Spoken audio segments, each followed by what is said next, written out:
और हमारी इस लापरवाही का नतीजा आप जानते, माफ कीजिएगा, एक अभी कुछ दिन पहले की न्यूज है, 2-4 दिन पहले की न्यूज, किसी बुर्के वाली लड़की को किसी दाढ़ी टोपी वाले लड़के ने एक गैर मुस्लिम के साथ देखा तो उसका खून खोल गया, उसका हाथ उठ गया, प्लस उस पर केस हो गया, वो जेल चला गया। मैं एक सवाल बेटियों से पूछना चाहता हूं, आपके कदम आखिर ऐसे क्यों उठते हैं जिसकी वजह से गैरतमंद भाई के खून में उबाल आ जाता है? आखिर कब तक तुम अपने भाइयों की तबाही का सबब बनती रहोगी? आखिर वो कौन सा दिन आएगा जब तुम भी अपने कनीज़े फातिमा ज़हरा होने का हक अदा करके दिखाओगी? मैं तुमसे पूछना चाहता हूं, आखिर अगर तुम्हें शरीयत की हदें तोड़नी है तो फिर तुम्हें नकाब पहनने का हक किसने दिया है? फिर तुम्हें बुर्का पहनने का हक किसने दिया है? नकाब पहनने का हक उसको है कि जिसके किरदार में खातूने जन्नत के जलवे नजर आए और गुफ्तार में मुस्तफा जाने रहमत की सीरत नजर आ रही है। वाह वाह वाह, बहुत खूब, जिंदाबाद जिंदाबाद। आज हो क्या गया? वाह वाह वाह, जिस गाड़ी के पीछे देखो वही नकाब वाली, जिस होटल में पकड़ी जाती है नकाब वाली, कम से कम उस लिबास को तो बख्श दो जो गैरों में और इस्लाम की शहजादियों में फर्क पैदा करता है। अगर तुमने गैरत की चादर उतार दी है तो क्या फर्क पड़ता कि 3-4 मीटर का कपड़ा पहनो या ना पहनो? आज हम कहां खड़े हो गए आकर के? माफ कीजिएगा, अगर किसी आलिम से जर्रा बराबर भूल हो जाती है पूरी कौम पीछे पड़ जाती है उसके आकर के। और हमने जो सितम किए गए,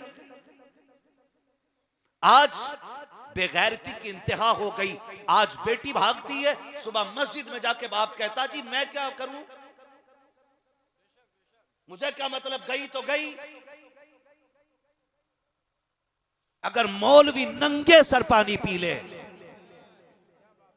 तो पूरी कौम की तबाही का मटका उसके सर फोड़ दिया जाता है कि कौम इनकी वजह से बर्बाद है। नहीं, खुदा की कसम, कौम जब बर्बाद हो रही है वो आपकी तरबियत की बुनियाद पे बर्बाद हो रही है। आज बेगैरती की इंतहाई नहीं तो क्या है कि कल रात बेटी भागी है, निकलते ही सुबह का सूरज बाप कहता है मैं क्या कर सकता था, मैंने पाला पोसा, चली गई, लो मैं ऐलान कर देता हूँ, उससे मेरा कोई रिश्ता नहीं है। यह ऐलान दिखावे के लिए का किया जाता है। माफ कीजिएगा, हम इसे गैरत नहीं कहते हैं, हम तो इसे बेगैरती कहते हैं। आपकी तरबियत में यह कमी कहां से आ गई है? यकीनन ये आपके गलत लुक्मों का नतीजा हो सकता है। अगर आपकी बेटी आपके मुंह पे कालिक पोत के जाती है तो खता बेटी की नहीं है, खता आपकी भी है, क्योंकि जब बेटी ने होश संभाला था आपने दुनिया और समाज के हिसाब से उसको नंगे कपड़े पहनाए थे। काश क्या कि अच्छा होता जब तुमने बेटी को पहला जोड़ा ला करके दिया था तो आप आस्तीनों वाला न की, बद्दियों वाला न की, बनियान वाला न की, बल्कि फुलास्तीन वाला, गर्दन गले वाला, पूरे सर को छुपाने वाला लाके अगर लिबास दे दिया होता और बेटी को बचपन में सिखाते बेटी दुनिया को देख के जिंदगी ना गुजार, अगर जिंदगी गुजारनी है तो खातूने जन्नत फातिमा ज़हरा को देख के गुजारनी है। नारे तकबीर, नारे रिसालत, नारे रिसालत। हजरत अल्लामा मुफ्ती हम्माद रजा साहब क़िबला, वाह वाह वाह, बहुत खूब, जिंदाबाद जिंदाबाद। खुदा के वास्ते नौजवानों, कोई मौलवी आपके दरवाजे पे पहरा देने नहीं आएगा, और ना ये ड्यूटी है कि नमाज भी पढ़ाए और आपके दरवाजे पे बैठ के पहरा दे। अपने घर का पहरादार आपको बनना पड़ेगा। जो गैरत मुर्दा हो गई है उन्हें जिंदा करना पड़ेगा, उन्हें जिंदा करना पड़ेगा।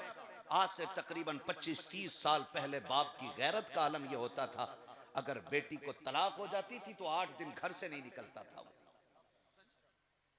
यह हाल होता था बाप की गैरत का। आज बाप खड़े होकर कह रहे हैं छोड़ मेरी बेटी को, तो होता कौन है? छोड़ मेरी बेटी को। इससे बड़ी बेगैरती और क्या आ सकती है? इससे बड़ी बेहयाई क्या आ सकती है? सोचे तो सही, हम या ये पूरी जमात या इतने और लोग किसी एक बस्ती में जाके इकट्ठे हो जाएं फिर भी किसी के घर पे पहरा नहीं दे सकते। और याद रखिए, जब गैरत की दीवारें गिर जाती हैं ना तो फिर सीमेंट की दीवारों से इज्जतों की हिफाजत नहीं हुआ करती है। हाँ, अगर गैरत की सरहदें ऊंची होंगी तो फिर खुदा की कसम किसी दीवार की जरूरत नहीं पड़ सकती है। ये जरूरी है। अभी कारी साहब किबला ने, मौलाना मुज़क्किर साहब किबला ने ये अभी एक हाल बताया था एक बेटी का कि जिसके सामने कुरान की बेहुरमती करने की कोशिश की गई थी कि आज वो गैरत वाली बेटियां हैं। आज एक कलमा पढ़ने वाला कहता बहन इससे तेरा क्या रिश्ता, तो वो कहती तू होता कौन है मुझे रोकने वाला, मेरा जिस्म मेरी मर्जी,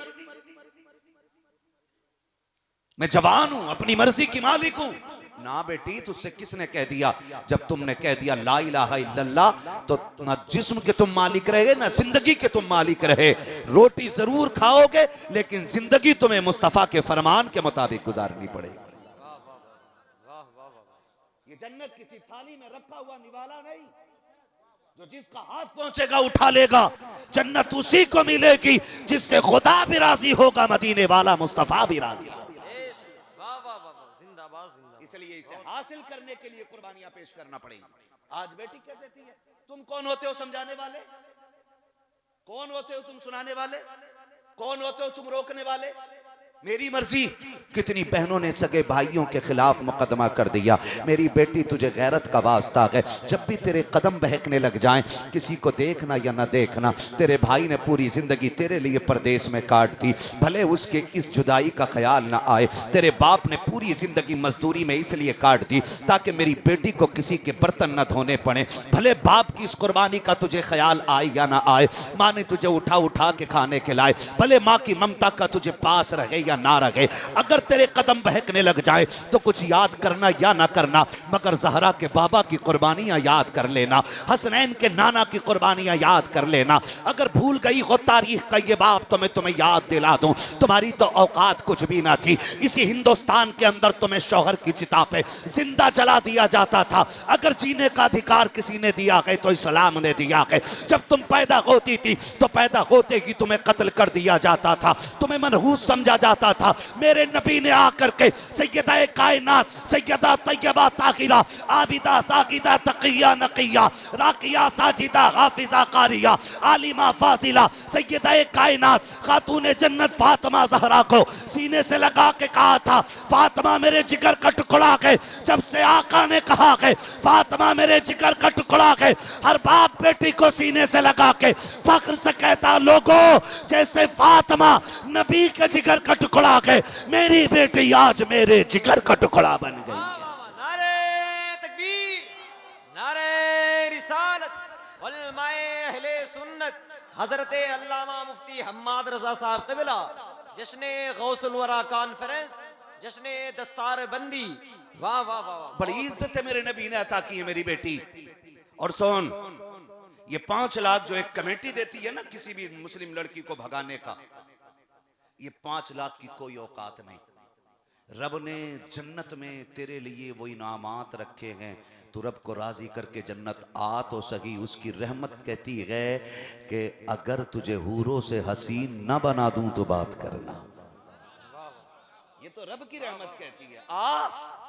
तू काली है, तुझ पे कोई नजर नहीं डालता, तुझे निकाह के काबिल कोई नहीं समझता, वो क्या उसकी रहमत कहती तू मुझे सजदे करके राजी कर ले, मैं तुझे जन्नत में हुस्न अता करके राजी कर लूंगा। इससे बड़ी नेमत किधर मिलेगी? ये 5 लाख 6 लाख कितने दिन चल सकते हैं?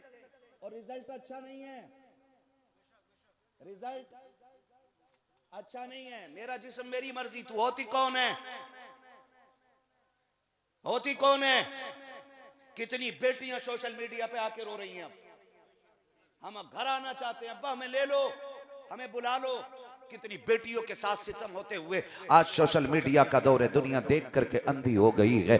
इनके साथ जा रही हो जो तुम्हें यूज करने के बाद कोई ट्रेन की पटरी पे फेंक देगा, कोई टुकड़े करके बैग में फिट करके फेंक देगा, कोई तुम्हारा कीमा बना के नाले में डाल देगा, कोई तुम्हें फ्रिज में पैक कर देगा, कोई तुम्हें कुत्तों को खिला देगा, कोई तुम्हारी बोटियां समंदर में डाल देगा। इन पे भरोसा करके कहती हो हमारा जिस्म हमारी मर्जी है। आज तुझे बताऊं मेरे नबी ने तुझसे कितना प्यार किया है। सहाबा फरमाते हैं हुजूर जलवागर हैं, हमारे बीच आका बैठे हुए हैं, आका हमसे महवे गुफ्तगू हैं, हम मुस्तफ़ा की ज़ियारत कर रहे हैं। अचानक में मुस्तफ़ा के लबे मुबारक हिल जाते हैं। आका करीम कहते हैं मैं हाजिर हूँ। फिर थोड़ी देर चुप रहे, फिर कहा आका ने मैं हाजिर हूँ। फिर सरकार ने कहा मैं हाजिर हूँ। सहाबा कहते हैं हमें आवाज़ देने वाले की आवाज़ तो नहीं सुनाई देती थी, लेकिन मुस्तफ़ा बार बार कहते थे मैं हाजिर हूँ, मैं हाजिर हूँ। हम समझ रहे थे कि जो हम नहीं देख रहे हैं वो मुस्तफ़ा देख रहे हैं, जो हम नहीं सुन पा रहे हैं वो मुस्तफ़ा सुन रहे हैं। कहते हैं सरकार दो आलम अचानक अपनी जगह से उठे और बड़ी तेज़ी के साथ निकल जाते हैं। सहाबा कहते हैं हमें डर था कोई दुश्मन मुस्तफ़ा को अकेला देख के नुकसान ना पहुंचा दे। हम भी आका के पीछे पीछे चले, लेकिन कहते हैं सरकार की रफ्तार इतनी तेज थी कि हम आका के पीछे तो चले लेकिन सरकार नजर नहीं आए। कहते हमें रास्ते का पता नहीं। सहाबा बताओ जब रास्ते का पता नहीं है तो फिर हुजूर का पता कैसे मिला? कहते हम लंबी लंबी सांसें लेते, जिस जिस गली से खुशबू आती जाती हम अपना रुख उधर कर देते थे। नबी की खुशबू बताती थी लोगों नबी इधर से गुजर के गए हैं। तभी तो मेरे इमाम ने कहा है उनकी महक ने दिल के गुंजे खिला दिए हैं, जिस राह चल दिए हैं कूचे बसा दिए। वाह वाह वाह, बहुत खूब, जिंदाबाद जिंदाबाद। हाँ मेरी बेटी तुझे बताऊं नबी ने कितना प्यार किया है, हुजूर ने कितना प्यार किया है। सुन, सहाबा कहते हुजूर दौड़ गए, हम पीछे से दौड़ गए। हमने जाके देखा हुजूर एक दरवाजे पे खड़े, हुजूर एक दरवाजे पे खड़े। आका करीम ने दस्तक दी। कौन है दरवाजे पे? हुजूर फरमाते हैं बेटी अभी तूने कहा ना काश मेरा कोई बाप होता, मैं आ गया हूं। सहाबा कहते हमने वहां नहीं सुना था, अब आका की ज़बानी सुन रहे। बेटी अभी तूने कहा ना काश मेरा बाप होता, मैं आ गया हूं। उसने कहा कि अगर मेरा बाप इतना अच्छा होता तो मैं यहां ना होती। हुजूर फरमाते हैं चल तूने ये भी तो कहा था काश मेरा भाई आता। हुजूर कहते हैं मैं आ गया हूं। उसने कहा मेरा भाई अगर इतना गैरत वाला होता तो मैं यहां ना होती। कहा हुजूर ने फरमाया फिर तूने ये भी तो कहा था काश कोई तो हमदर्द होता। हुजूर फरमाते मैं आ गया हूँ। जब इतना सुना बच्ची ने कहा दरवाज़ा खुला अंदर आ जाए। हुजूर अंदर तशरीफ़ लेके गए, बच्ची को देखा आंख में आंसू हैं, बेकरार है। हुजूर ने फरमाया बेटी खैर है? उसने हुजूर के चेहरे को देखा, देख के कहने लगी आज तक आपको कभी नहीं देखा, आप कौन है? हुजूर ने फरमाया मुझसे ना पूछ मैं कौन हूँ, तू बता तेरी आंख में आंसू क्यों आ गए? आप अंदाज़ा लगाइए, मेरा महबूब कहता है तू बता बेटी तेरी आंख में आंसू क्यों आ गए हैं? बच्ची ने रोना शुरू किया। उसने कहा कि मैं एक यहूदी की खरीदी हुई बांधी हूँ, उसके दर की कनीज हूँ मैं, मगर रोना इस बात का है कि मेरा बाप मुझे तब बाजार में बेच गया जब मैं 7 साल की थी। आज 10 साल पूरे हो गए। मैं जिन मुश्किलों से गुजर रही हूं मैं किसी से कह भी नहीं सकती हूं। हुजूर फरमाते हैं रो क्यों रही है? उसने कहा रो इस बात पे रही हूं कि काम ज्यादा है, सख्ती भी ज्यादा है और तबीयत अलील है। मेरे नबी ने फरमाया क्या चाहती है? उसने कहा काश कोई मुझे छुटकारा दिला देता। मेरे नबी ने फरमाया बिलाल सारा सामान बांध दो।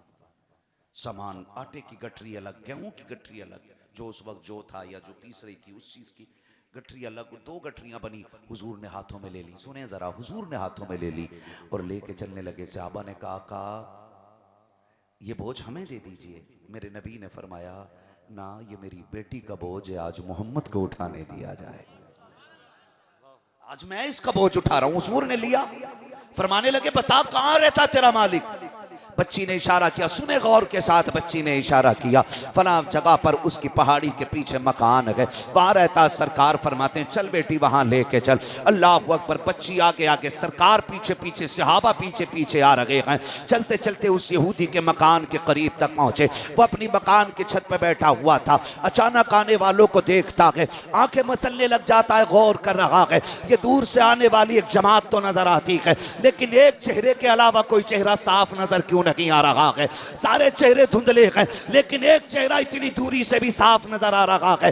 वो देखता रहा, देखता रहा। कुछ देर हुई तो ये करीब आई जमात, और इस जमात में सबसे आगे मेरे मुस्तफ़ा जलवागर हैं। उसने दरवाजा खोला, कहा कौन हो तुम लोग? आका करीम ने कहा था कि सुन ये बच्ची तू खरीद के लाया था? कहा हाँ मैं खरीद के लाया था। आका कहते हैं बता इसे बेचेगा कितनी कीमत में? उसने कहा कौन खरीदेगा? कहा मैं खरीदने के लिए आया हूं। उसने कहा आपका नाम क्या है? मेरे नबी ने कहा मेरा नाम मोहम्मद है। कहा बाप का नाम क्या है? कहा बाप का नाम अब्दुल्ला है। कहा माँ का नाम क्या है? कहा माँ का नाम आमीना है। उसने कहा सौदाबाद में होगा, जरा ठहरो मैं किसी मुश्किल में आ गया हूँ। अंदर गया, पुरानी किताब उठा करके लाया, वर्क पलटता जाता है, मुस्तफा के जलवे देखता जाता है। और जलवे देखने के बाद उसने बुलाया अपने मेहमानों को, घर वालों को, कहा जिसका ऐलान हमारी किताबें करती रखी है आज वो हमारे दरवाजे पे चल के आ गया है, जिसका ऐलान पहले नबियों ने किया है आज वो हमारे दरवाजे पे आ गया है। सब परेशान थे, क्या कहना चाहते हो?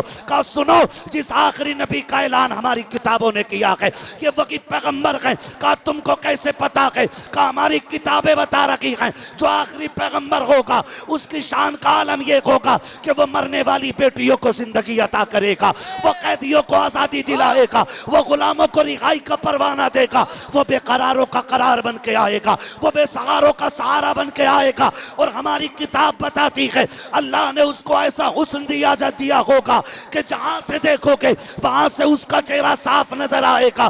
का एक एक लाइन पढ़ के देख लो और इनकी आदतें मिला के देख लो। मेरे नबी ने कहा जल्दी कर, बता इसकी क्या कीमत लेगा? कदम पकड़ के कहा महबूब इसकी कीमत कुछ दे या ना दे, मुझे कलमा पढ़ के गुलामी में कबूल फरमा लीजिएगा। मेरे नबी ने कलमा पढ़ाया है, मेरे नबी ने कलमा पढ़ाया है। आका कहते बता अब इसकी क्या कीमत लेगा? उसने कहा सरकार अब ये ही नहीं मैं भी आपके दर का गुलाम हो गया हूँ। आका हकीकत तो ये है जब तक बिके न थे तो कोई पूछता न था, तुमने खरीद कर हमें अनमोल कर दिया। नारे तकबीर, नारे रिसालत।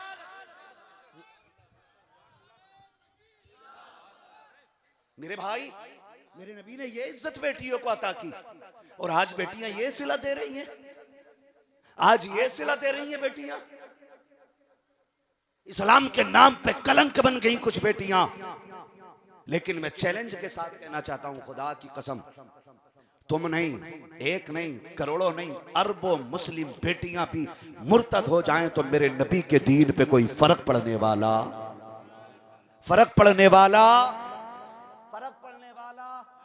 नहीं है। दीन को हमारी जरूरत नहीं, हमें दीन की जरूरत है। ये याद रखिए, हमें दीन की जरूरत है। हम अपने घरों में दीन लेकर के आए, अपनी बेटियों को कनीज़े फातिमा ज़हरा बना दें। दो हकीकतें ऐसी हैं जिससे कोई छुटकारा ही नहीं। नंबर एक मौत, नंबर दो कब्र। ये दो हकीकतें ऐसी हैं जिससे कोई छुटकारा। बोलो मरना है कि नहीं मरना है? बोलो मरना है ना। एक बेटी वो जो मुर्तद हो के ट्रेन की पटरी पे कटी मिली, और एक बेटी वो जिसने दीन के लिए बेटे कुर्बान कर दिए। तवज्जो है? एक बेटी वो जिसने दीन के लिए बेटी कुर्बान कर दी है। क्या दोनों की जिंदगी बराबर हो सकती है? नहीं। जो मुर्तद हो के दुनिया से गई उसकी तबाही ही तबाही है, और जिसने औलाद दीन के लिए लगा दी, खुदा की कसम रब की रहमतों ने बढ़ के उसका इस्तकबाल किया है, बढ़ के उसका इस्तकबाल किया। नौजवानों आपसे मेरी गुजारिश है, हर भाई अपनी बहन की गैरत का पहरेदार बन जाए। बनेंगे इंशाअल्लाह, बनेंगे। हम गफलत कहाँ करते हैं? मैं बेटियों से भी गुजारिश करता हूँ, नकाब का मतलब है जिस्म को छुपाना है जी। इसलिए तो नकाब पहना जाता है कि ताकि जिस्म की हैयत, बनावट, साफ ये छुपी रहे। अगर नकाब इतना खूबसूरत पहना जाए कि जिसे खुद लोग मुड़ के देखें तो फिर पर्दा ही किधर रह गया? पर्दे नकाब सादे पहने, कपड़े ढीले ढाले पहने। बापों से गुजारिश है, आज माफ कीजिएगा, कितनी आसानी से एक बाप बेटी को बेगैरती की इजाजत दे देता है। सोच भी नहीं सकते। जहां मैं कहने जा रहा हूं, नाराज तो नहीं हो रहे आप? होंगे भी तो कोई फर्क नहीं पड़ता है। मैं चाहता हूं ये कुर्सी मिली है तो इसका हक अदा होना चाहिए। चापलूसी करके, दलाली करके, झूठी बातें कह के, मजाक करके, हंस के, ठट्टे उड़ा के महफिल खत्म कर देना, अल्लाह को भी मुंह दिखाना है, अल्लाह को भी मुंह दिखाना है। हाँ, तो बहुत गौर से मेरी बात सुन मेरे भाई। कितनी आसानी से एक भाई बेगैरती की इजाजत दे देता है। पूरी जिंदगी बेटी शराफत से रहती है, समझ रहे हैं? पूरी जिंदगी बेटी शराफत से रहती है। 18 साल के बाद भाई की शादी आ गई, उसने इतने चुस्त और फिटिंग के कपड़े पहने कि घर में किसी ने एतराज किया, ये क्यों पहने? तो पहले माँ वकालत करती है, छोड़ना, शादी रोज रोज थोड़ी हो रही। हाँ, ये पहली मर्तबा बेटी को बेगैरत बनाया जा रहा है और बाप की रजामंदी के साथ क्या छोड़ना, शादी रोज रोज थोड़ी हो रही। आज तो पहनने दो, दुनिया पहन के आएगी, आज बेटी को पहनने दो। बेटी ने ऐसी बेगैरती वाले कपड़े पहने के बेटी कपड़े पहन के भी नंगी हो गई। और उसी दिन बाप और भाई की आंखों से गैरत का पानी चला गया। जिसकी उतर जाए लोई उसका क्या करेगा कोई। गैरत की चादर एक बार उतर जाए तो फिर कोई उसे गैरत के कंबल में लपेट नहीं सकता है। यह सबसे बड़ी बेगैरती है। हमने बेटियों को पहले दिन ये कपड़े पहनाए और सितम वाला है सितम ये कि बारात आई तो इस्तकबाल के लिए बेटियों को आगे कर दिया। इससे बड़ी बर्बादी हमारी कौम के लिए और क्या हो सकती है। सोचे जरा, सोचे जरा। महबूब अलैहिस्सलाम ने फरमाया था कि मैं जब मेराज गया, मैं मेराज के सफर पे था, मैं जहन्नम का मैंने दौरा किया, मैंने जहन्नम को देखा, उसमें एक कुआं था। उस कुएं के अंदर से मैंने औरतों के चीखने की आवाज सुनी। मैंने कहा जिब्रील, ये कौन बदबख्त औरतें हैं जो इस कुएं के अंदर हैं। हजरत जिब्रील ने अर्ज की, महबूब आपकी उम्मत की ये वो औरतें हैं जो कपड़े पहन के भी नंगी नजर आया करती थी। खुद सोच लो अब किधर जाने का है। जो कपड़े पहन के भी नंगी नजर आया करती थी। मुफस्सिरीन फरमाते कपड़े पहन के नंगी नजर होने का मतलब यह है कि उनके जिस्म के आज़ा नजर आएंगे कपड़े पहनने के बाद। आज माफ कीजिए, अगर कोई शरीफ जाती, कोई इज्जत वाली पढ़ी लिखी बच्ची ढीले कपड़े पहन ले तो मेरी कौम की बिगड़ी हुई बेटियां कहती हैं देखो कैसा जाहिलों वाला लिबास है, ओल्ड फैशन है, देहाती लग रही है, अल्लड़ लग रही है, कुल्लड़ लग रही है। इतने ताने दिए जाते हैं। जब गैरतमंद बेटियां बिगड़ी हुई बच्चियों के इन तानों को सुन करके गर्दन गैरत से झुका लेती हैं, मशीयत का नकीब आवाज देता है, ए मेरी पारसा बंदी, आज इनके ताने बर्दाश्त कर ले, आज इनकी बातें सुन ले। जब तू मेरी बारगाह में हाजिर होगी मैं तुझे वो मकाम अता करूंगा कि ये देख के दांतों में उंगलियां डालेंगी और ये अफसोस करेंगी काश हमने कल इसी बेटी की तरह नकाब पहना होता तो आज वहां भी इज्जत रह जाती, मैदान कयामत में भी इज्जत रह जाए। बहुत खूब, जिंदाबाद जिंदाबाद। मैं उन बेटियों के साथ खड़ा हूं जो बेटियां ओल्ड मॉडल कपड़े पहनती हैं। मैं अपनी बात करूं। हाँ, नतीजा क्या निकलेगा? नए दौर के कपड़े पहन के बेटियां नंगी हो गई, बाप भी देख रहा, भाई भी देख रहा है। अब किसी में गैरत नहीं है। और जब गैरत नहीं है फिर बेटियां गई, फिर रोना किस बात का है? फिर रोना भी छोड़ दो, आंसू बहाना भी छोड़ दो। भाइयों से मेरी गुजारिश है, खुदा के वास्ते, खुदा के वास्ते, हमारे घर के झगड़े जो हमारे परिवार को तोड़ रहे हैं, हमारे खानदानी झगड़े जिन्होंने हमारे परिवार के टुकड़े कर दिए हैं, इससे बाहर निकल आओ। बाप बेटे का नहीं है, बेटा बाप का नहीं है, भाई भाई का नहीं है, माँ बेटी की नहीं है, बेटी माँ की नहीं है, हैं? और अगर दोस्ताना है भी तो कितना गलत दोस्ताना है। भाई बहन से कहती तू मेरे राज पे पर्दा डाल, मैं तेरे राज पे पर्दा डाल लूंगी। आज ये दिन उम्मत को देखने थे। खुदा के वास्ते बेटों से कहना चाहूंगा बाप की ताकत बने, बेटियों से कहना चाहूंगा बाप की गैरत बने, माओ से कहना चाहूंगा औलाद की जन्नत बने, और बाप से कहना चाहूंगा औलाद की हिम्मत बन जाइएगा। सभी से मेरा इतना कहना है, बेटे बाप की ताकत बने। एक बंदा पौधा लगाता है ना, पौधा, उससे भी उम्मीद लगाता है बड़ा होगा तो फल खाने मिलेंगे, और 6 साल में वो दरख्त बड़ा हो जाता है। 6 साल में वो दरख्त बड़ा हो जाता है, फिर बंदा उसे हसरत भरी निगाह से देखता है। मुझे एक बात बताओ, अगर दरख्त आदमी उम्मीदों से लगा लेता है, जबकि 6 साल में पूरा हो जाता है, 8 साल में पूरा हो जाता है, फिर बाप बेटों को कितनी हसरतों से पालता होगा जिसका फल 25-30 साल के बाद खाने को मिलता है। सोचा कभी हमने? आज कह देता नहीं नहीं मेरी अब्बा से बनती नहीं है। अगर तेरी अब्बा से नहीं बनती तो समझ ले तेरी अल्लाह से नहीं बनती है। ये सीधी बात। मैं इसलिए कहता हूं कम से कम एक बेटे को आलिम दीन बनाओ ताकि आपका बुढ़ापा अच्छा हो जाए। ये दारुल उलूम महबूब सुबहानी, ये बिला वजह की इमारत नहीं। ये जो आज 9 फारिग हुए हैं, मैं गारंटी के साथ कह सकता हूं ये फाके के साथ तो मर सकते हैं, मां बाप की नाराजगी के साथ नहीं मर सकते हैं। पूरी गारंटी के साथ कह सकता हूं। इसलिए कि हमारा कुरान हमें इतना सिखा देता है कि मर जाना, लेकिन बाप से कभी नाराजगी मोल मत लेना। कम से कम इतना तो बेटों को दे दो। हमने इंजीनियरों की औलाद भी देखी है, हमने डॉक्टर औलाद भी देखी है, हमने एमबीबीएस औलाद भी देखी है, हमने बड़े बड़े वकील देखे हैं, जजेस देखे हैं, जिनके माँ बाप को हमने बुढ़ापे में रोता देखा है।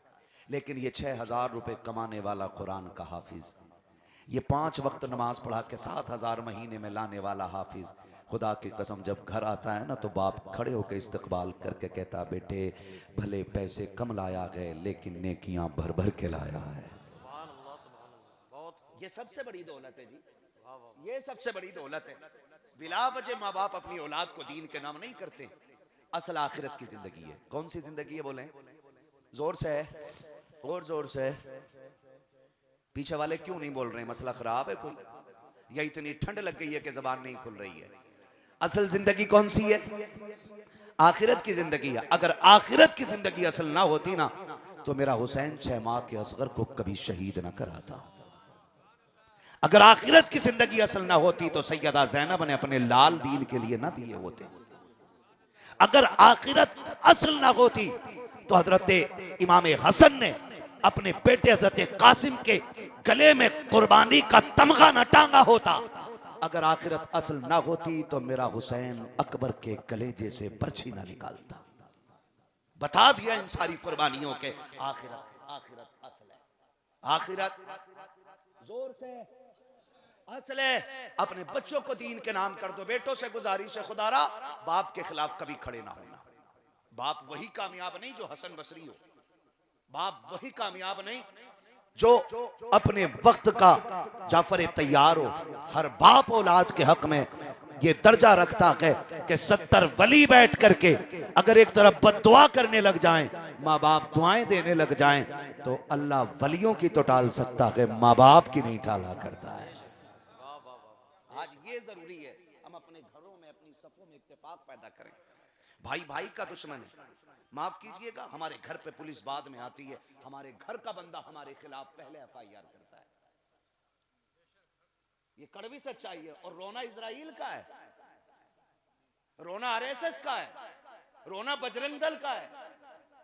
भाई सबसे खतरनाक तो हमारे लिए हम हैं। लाके रख लो एक फल काटने का चाकू। एक पुलिस वाले ने बयान दिया था, आज ये हमारी कंडीशन है। जिन लोगों के ईमान को बादशाहत की कुर्सी ना खरीद सकी, पूरी जिंदगी का सौदा ना खरीद सका, आज वो 500 टके पे बिक जाते हैं। अगर एक होमगार्ड कंधे पे हाथ रख के कह दे और सुनाओ क्या चल रहा, कह रहा काम की बात बताऊं, हमारा जो चचेरा भाई है ना वो इतना बड़ा चाकू लेके आया, एक कंधे पे हाथ आ जाए, सच है तो समझ में भी आता है, झूठ फंसाया करते हैं। इस्लाम किसी फसाद की इजाजत नहीं देता, इस्लाम कत्ले नाहक की इजाजत नहीं देता, इस्लाम ने हत्तों को मारने की इजाजत नहीं देता, इस्लाम उन लोगों पे हमला करने की इजाजत नहीं देता जो इस्लाम के खिलाफ नहीं है। समझ रहे मेरी बात? लेकिन हम तो अपनों के ही खिलाफ खड़े हो गए, हम तो अपनों के ही खिलाफ खड़े हो गए। जितने मुकदमे मिलेंगे तुम्हें हमारे लोगों के खिलाफ मिलेंगे। खुदा करे ये बात समझ में आ जाए। खुदारा अगर नफरतें हो गई हैं तो माफी तलाफी कर लो, माफी तलाफी कर लो।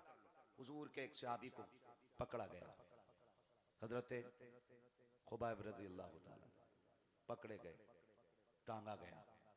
जानते हो जब टांगा गया तो उनसे कहा गया था, सुनो क्या तुम ये पसंद करते हो कि तुम्हारी जगह पे तुम्हारा नबी हो और तुम्हारी जान बच जाए? तो जानते हो उन्होंने क्या कहा था? कहा था बड़ी बात तुमने कर दी, यहां तो जान की कुर्बानी की बात करते हो। कहा कि अल्लाह मुझे अगर करोड़ों बार जिंदगी दे, मैं इसी तरह टांगा जाऊं, इसी तरह बार बार काटा जाऊं, मैं तब भी ये गवारा नहीं करूंगा मेरे महबूब के पैर में एक कांटा भी चुभ जाए। मेरी करोड़ों जिंदगियां उस तकलीफ पे कुर्बान जो एक कांटे के जरिए मेरे महबूब तक पहुंचे। ये ईमान था उनका। तीरों से छलनी किया गया, कहा आखिरी बार मेरा रुख मेरे हुजूर की तरफ कर दो। ताकि जाते जाते आखिरी बार अपना दियार से अपना हाल कह के चला जाऊं। ये इश्क था उनका। और आज एक चाय पे बिक जाते हैं, हर थाने के आगे चार ठलुए टहलते रहते हैं, काम ना होता हो तो हम कराते हैं। दलाल बैठे रहते हैं, बच्चों को हलाल खिलाओ हलाल, वरना बुढ़ापे में वो जूता चलाएंगे कि किसी पीर का तावीज तुम्हारे बेटे से तुम्हें नहीं बचा सकता है। हाँ जी, पीर साहब कह रहे 1199 पे दे, ऐसा तावीज करूंगा लल्ला तेरे पीछे पीछे फिरेगा, इसका लल्ला खुद इसके खिलाफ खड़ा है। हम अंधे हो गए।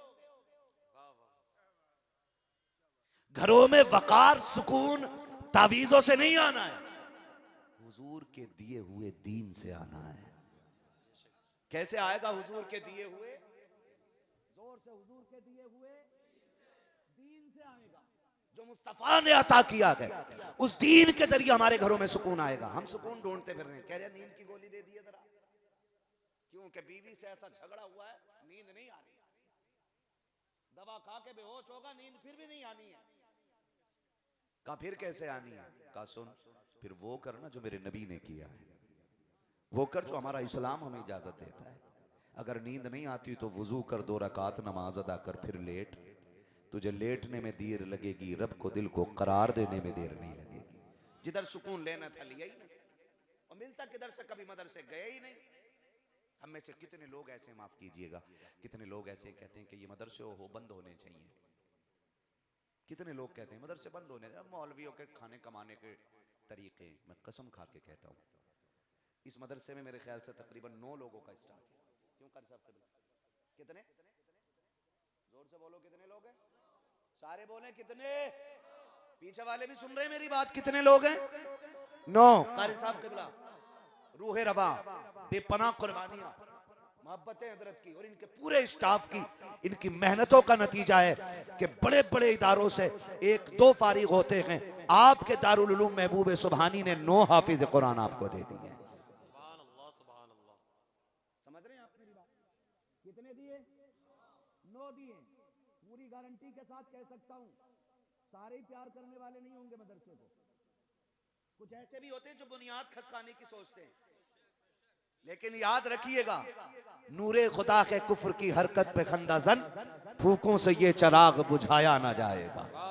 फानूस बन के जिसकी हिफाजत हवा करे, वो शम्मा क्या बुझे जिसे रोशन खुदा करे। है जी, ये चलता रहेगा। और ये आज की नहीं है पैदावार मदरसे, ये कारी साहब के जहन की पैदावार नहीं, ये कारी निसार साहब के जहन की पैदावार नहीं, ये इन उलमा के दिमाग की पैदावार नहीं। मदरसे उतने ही पुराने हैं जितने मुस्तफा जाने रहमत की तारीख पुरानी है। याद रखिएगा, ये जो 9 है, 9 महफिल में इनके अब्बा भी होंगे, भैये भी होंगे, अगर अच्छे अखलाक वाले हुए तो चचा भी होंगे, अगर हसद जलन ना होगा तो ताऊ भी आए होंगे, अगर चुगलखोरी कम होगी तो खाला और फूफियां भी आई होंगी। होंगे कि नहीं हजरत? ये बोलो।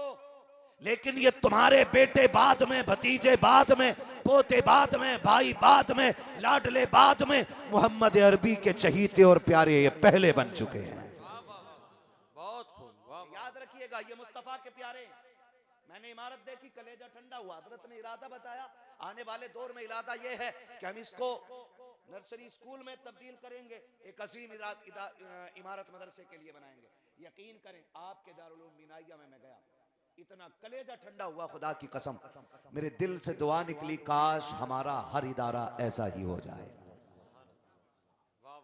जिन्होंने देखा है वो तायीद करेंगे, हमारे इदारे इतने अच्छे होने चाहिए, सफाई का ख्याल मुकम्मल होना चाहिए, तौर तरीके रहन सहन बहुत उम्दा होना चाहिए। लेकिन कब होगा? जब हमारा ताउन अच्छा होगा, जब हमारा ताउन अच्छा होगा। घर वही ज्यादा खूबसूरत नजर आते हैं जिनकी इनकम अच्छी होती है। गलत तो नहीं कह रहा, है ना? मुंबई में जाके कबाड़ा बेचा, लंबा काम किया, पैसा अच्छा हो गया, बहराइच गोंडा बस्ती में आके बिल्डिंग बना दी है, भले ही सेकंड हैंड गाड़ी ले ली, लेकिन कहलाए तो सेठ गए ना। पैसा होता तो रंगत बदल देता है। असल क्या है? सरमाया, पैसा, इनकम, ये असर है। लेकिन माफ कीजिएगा, पहले सिर्फ ज़कात मदरसों को मिलती थी हजरत, अब तो ज़कात भी पीर साहब ले जाते हैं। एक पीर साहब को देखा, खाल इकट्ठी करते घूम रहे थे कुर्बानी की। ये दिन उम्मत को देखने थे, ये जन्नत में लेके जाएंगे जो खाले ढूंढते फिर रहे। ऐसे ही मुरीदों की कहानी है।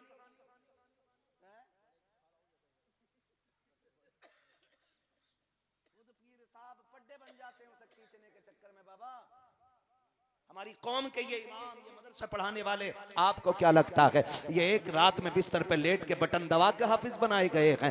एक रात में कुछ दम कर दिया और हजरत बाबा फरीद की तरह सारे हाफिज बना दिए गए? ऐसा नहीं हुआ है। किसी पे 3 साल की मेहनत लगी है, किसी पे 4 साल की मेहनत लगी है, किसी के लिए 2.5 साल उस्ताद ने रज जगह किए हैं, किसी को 3 साल तक 3 बजे रात को उठा करके पढ़ाया गया है, तब जाके रब ने ये मकाम अता किया है। नहीं नहीं, अभी नहीं, ऐसे भी नहीं हाफिज को ये रुतबे मिले हैं। बल्कि सुनो, जब हमारे बेटे सर्दी के मौसम में सुबह उठ करके गीजर के गर्म पानी से वुजू करते हैं, मुंह धोते हैं, तब ये कुरान वाले 3 बजे रात को उठ करके ठंडे पानी से वुजू करके ये मखमली गद्दों पे नहीं बैठा करते हैं, वीआईपी कालीन नसीब नहीं होती है, बल्कि एक टाट के फट्टे पे बैठ जाते हैं। कुछ नहीं मिलता है तो मस्जिद के ठंडे फर्श पे कुरान लेकर के बैठ जाया करते हैं। खुदा की रहमत इन पे बरसा करती है। हमने तारीख के वर्क पलट के देखा है, खुदा की कसम मक्खन पराठे खाने वाले उतना कामयाब नहीं होते हैं जितना दाल खाने वाले, कम नमक मिर्च के खाने वाले कामयाब हो जाते हैं। लोगों ने दावे किए थे जिन्होंने मक्खन पराठे खाए हैं वो चांद तक पहुंच गए हैं, जिन्होंने मक्खन पराठे खाए हैं वो आसमानों तक चले गए हैं। मैंने कहा सुन, तुझे मुबारक हो मक्खन पराठे, तेरे मक्खन पराठे वाले चांद तक जाने का दावा करते हैं, लेकिन जो दाल चावल खाते हैं वो चांद तक नहीं बल्कि चांद बनाने वाले खुदा तक पहुंच जाया करते। वाह वाह, नारे तकबीर, नारे रिसालत, उलमाए अहले सुन्नत, हजरत अल्लामा मुफ्ती हम्माद रजा साहिब क़िबला।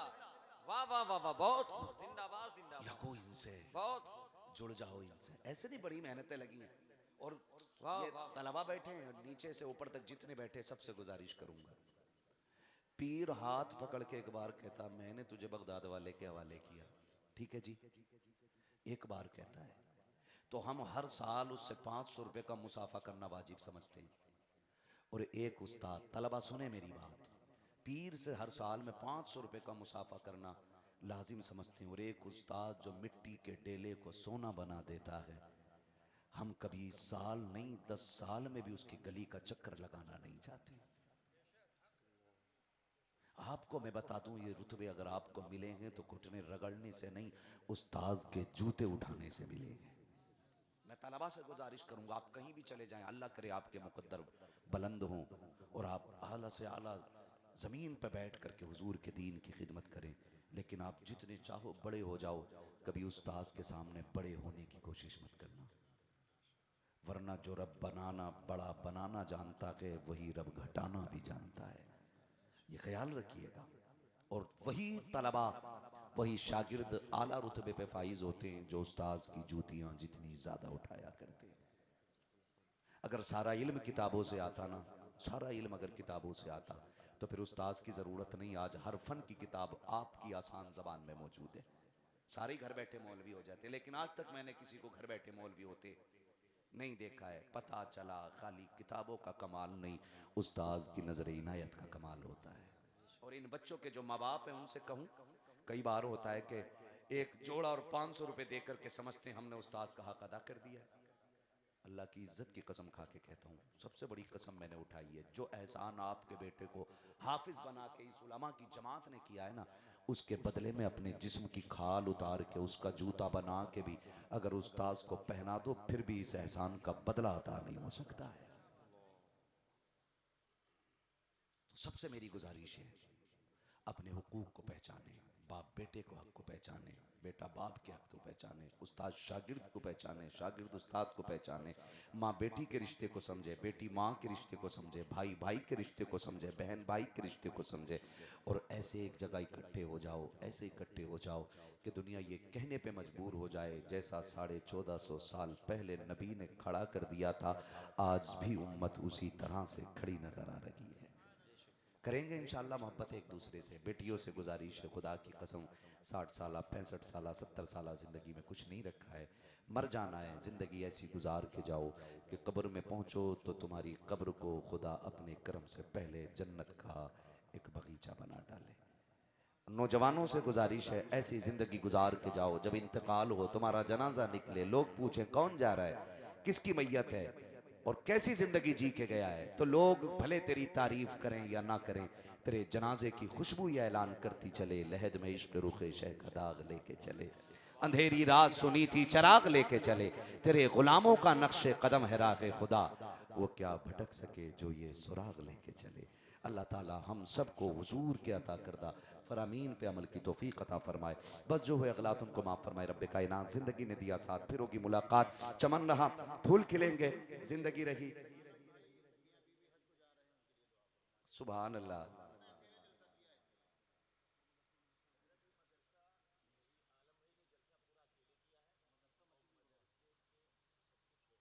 किधर है आलम भाई, जलवा तो दिखाओ इनका, कौन से वाले? सुभान अल्लाह, खड़े हो जरा 1 मिनट। क्या बात है, जिन्हें बुलाया है मुस्तफ़ा ने वही मदीने को जा रहे हैं।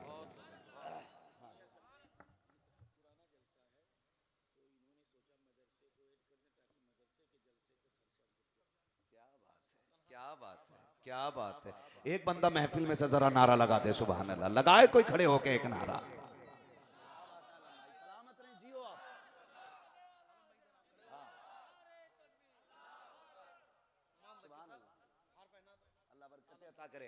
ये देखिएगा, मैं अर्ज कर दूं कि भरे समंदर सूखते नहीं, देने वाले कभी चूकते नहीं। माशाअल्लाह, हुजूर के मदीने जा रहे हैं, लेकिन इतना अच्छा काम करके जा रहे हैं। हुजूर की जालियों पे पहुंचेंगे और हुजूर कहेंगे मेरे लिए क्या लेके आया है, तो हो सकता है ये कह दें महबूब तेरे कुरान के 9 हाफिज बने थे, उनके जश्न का खर्चा मैं उठा के आ गया हूँ। कुछ तो तोहफा लेके जाएंगे ना, कुछ तो तोहफा। ऐसे भी हाजी हैं जो यहाँ से सामान बेचने लेके जाते, एयरपोर्ट पे पकड़े जाते, फिर रगड़े जाते, फिर जलील होके आते, और आला हज़रत फरमाते हैं उसके तुफैल हज भी खुदा ने करा दिए हैं जी। तो ये जाएंगे आलम भाई, अल्लाह आपको सलामत रखे। हुजूर के रोजे पे पहुंचोगे, हुजूर कहेंगे क्या लाया है, हुजूर तेरे मेहमान थे 9, उनका जो खर्च था वो अपनी तरफ से उठा के आया हूं, मैं जश्न कुरान मना के आया हूं, मैं जश्न कुरान मना के आया हूं, और महबूब तेरे घर की जिम्मेदारी निभा के आया हूं। काश आका कहते सुन, तू अपनी जिम्मेदारी निभा के आगे आ गए, हम अपनी जिम्मेदारी निभा के तुझे वापस करेंगे, हम अपनी जिम्मेदारी निभा के वापस करेंगे।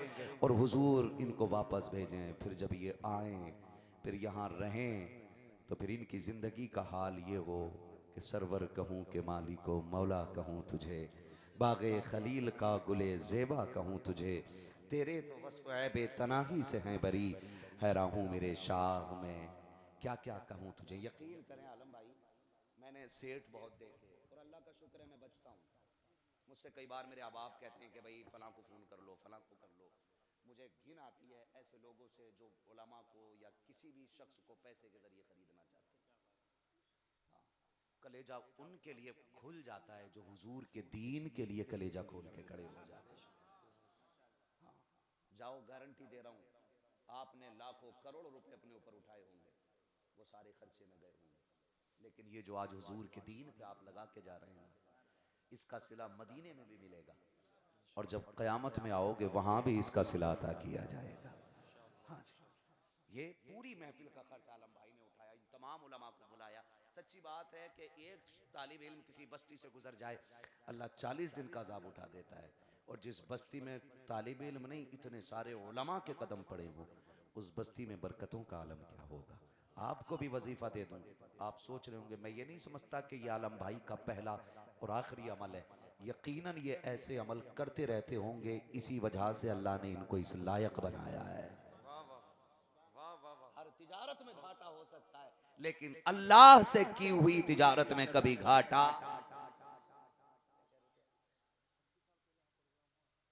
26 साल पहले, क्या बात है, हज़रत फरमा रहे हैं कि 26 साल पहले यहां जलसा हुआ था। हुजूर शारे बुखारी यहाँ तशरीफ लाए थे अल्लामा शरीफुल हक साहब क़िबला रहमतुल्लाहि ताला अलैह, यहाँ तशरीफ लाए हैं। ये ज़मीन बड़ी बरकतों वाली ज़मीन है ना। तो मैं बात करूं तो बड़ा वक्त लग जाएगा, बस इतना कर लीजिएगा। कितने लोग अमीर बनना चाहते हैं, जरा हाथ उठा के बता दें। उठा दें जल्दी से हाथ, जितनों को अमीर बनना है। या अल्लाह जितनों ने हाथ उठाए हैं सबको इमाम ज़ैनुल आबिदीन के दर के सदक़े में अमीर बना दे। जो बात में हाथ उठा रहे हैं अल्लाह ताला उन्हें भी थोड़ा बहुत अता फरमा दे। बड़े होशियार लोग हैं, कुछ ने दुआ सुन के हाथ उठाए। इतने बड़े लोग बैठे हों और दुआ हो रही हो तो फिर समझ लेना बेड़ा पार होने वाला है। ऐसे लोग आमीन कहने वाले होने।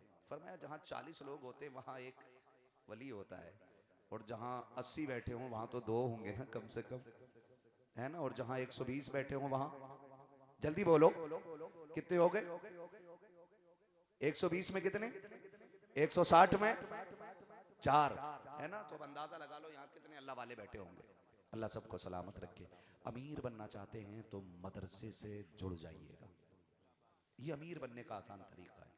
और मेरे वो भाई जो मैसेज डालते हैं कि बरकत नहीं हो रही है, हजरत कुछ बता दें, मैं बार बार बताता हूँ, अगर चाहते हो बरकत हो तो एक कुरान वाले का खर्चा उठा लिया करो, अल्लाह इतना देगा कि तुम्हारी नस्लों से खाया नहीं जाएगा। करेंगे इंशाल्लाह, करेंगे। कुरान वालों से प्यार करो, अपने ईमान में मजबूत रहो, ठीक है। काश वो दिन आए हमारा इंतकाल हो तो हम ये कहते हुए जाएं, उन्हें जाना उन्हें माना, न रखा गैर से काम, लिल्लाहिल हम्द में दुनिया से मुसलमान गया।